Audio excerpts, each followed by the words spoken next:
Coucou à tous. Aujourd'hui on se retrouve pour une nouvelle vidéo et aujourd'hui on va faire un back to school. En tout cas je vais vous montrer ce que j'ai acheté pour mon back to school, enfin ma liste de fournitures scolaires. Et après un haul de mes vêtements que j'ai acheté pour la rentrée. Pour commencer au plus gros, j'ai acheté deux classeurs d'à peu près 60 mm normalement. Pour, je sais plus c'était pour quelle matière, je crois que c'était pour français. Et du coup j'ai pris deux classeurs pour les différencier, un bleu et un gris noir. Voilà. J'ai ensuite acheté un porte-vue de 60 vues pour les arts appliqués. Et j'ai aussi acheté deux autres porte-vues qui sont là. Deux autres porte-vues, la même chose, 60 vues. Normalement, il fallait du 100 vues, mais je me suis dit pourquoi pas. C'est pour maths et histoire. Non, c'était français et histoire. Et j'ai aussi acheté juste une pochette plastique simple, transparente et en plastique, parce que c'est utile et au moins c'est neutre. J'ai aussi acheté un trieur, un porte-intercalaire, enfin je sais pas trop comment ça s'appelle. Comme ça je peux mettre un peu de tout, genre des feuilles et tout, genre vraiment si jamais j'ai plus assez de place et tout.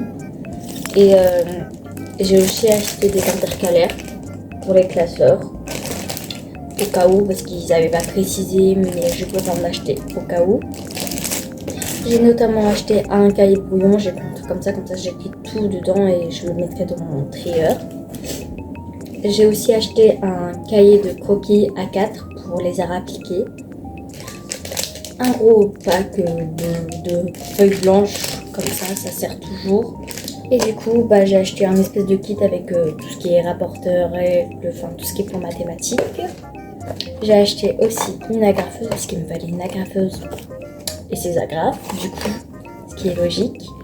Un kit entre guillemets avec 12 pinceaux aquarelles pour les arts appliqués, du coup, parce qu'il me fallait ça. Et des surligneurs, parce que j'en ai pas. Et ils sont très jolis, pastel et tout, donc voilà.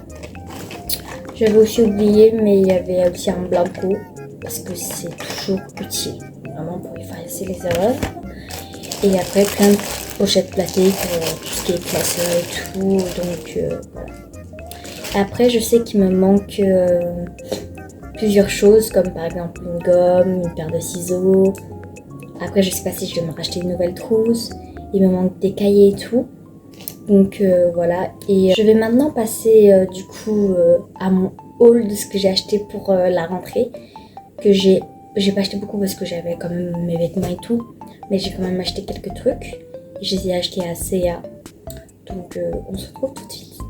Alors pour commencer, j'aimerais montrer du coup un jean que j'ai acheté. C'est un bootcut mid-waist short length. Et il est en taille 44, ouais.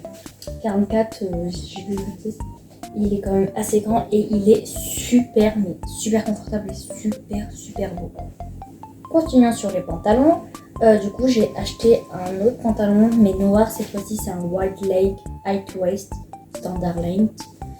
Et en fait, il est super grand, mais il est super confortable. Il faut que je fasse des ourlets et que peut-être je coupe. Voilà. Je vais maintenant passer au haut. J'ai juste acheté un t-shirt blanc simple, mais il est moulant. Donc, voilà. Et ça va avec tout. Et il n'y a pas de motif, donc ça me convient très bien. En ce qui concerne les manches longues, j'ai acheté un t-shirt manches longues, du coup, bateau, celui qu'on voit souvent sur TikTok et tout, en mode très tendance. Et je voulais essayer, donc j'ai acheté et c'est plutôt pas mal. Même si c'est un peu compliqué de faire le truc en haut quand tu le portes, mais en vrai c'est vraiment très beau. Continuons sur les manches longues. Du coup j'ai acheté un petit truc, manche longue, du coup avec des boutons en gris et il y a des rayures et la matière elle est super douce, c'est moulant. Et de base je le voulais en blanc, mais en gris c'est plutôt pas mal, ça passe avec tout, donc voilà. Et puis j'ai un autre, j'ai le haut blanc, donc voilà. Après j'ai acheté un gilet, du coup un gilet beige, de base je le voulais un peu plus court. Et un jour je le couperai ou peut-être pas, mais en vrai il est plutôt pas mal comme ça, donc je pense que je vais le laisser comme ça. Et c'est pour aller avec toutes les tenues, c'est un petit gilet histoire de plus couvrir les bras, donc voilà. Je continue sur les gilets, j'ai acheté un petit cardigan, un petit c'est quand même un... J'ai acheté un cardigan blanc, ça passe avec tout, il n'y a pas de motif, donc c'est histoire d'aller avec la tenue et aussi de se couvrir les bras. Et pour finir, un petit pull simple, très léger, mais qui a sur les côtés les trucs ouverts et c'est pratique. Et avec une capuche comme vous avez pu voir. Et en fait c'est super léger et en plus en gris, ça passe avec tout aussi. J'en ai un noir, mais pourquoi pas en gris. Donc voilà. Et voilà, c'est fini pour mon back to school et mon haul. Du coup, j'espère que vous avez aimé cette vidéo. En tout cas, laissez un like, laissez un commentaire et abonnez-vous.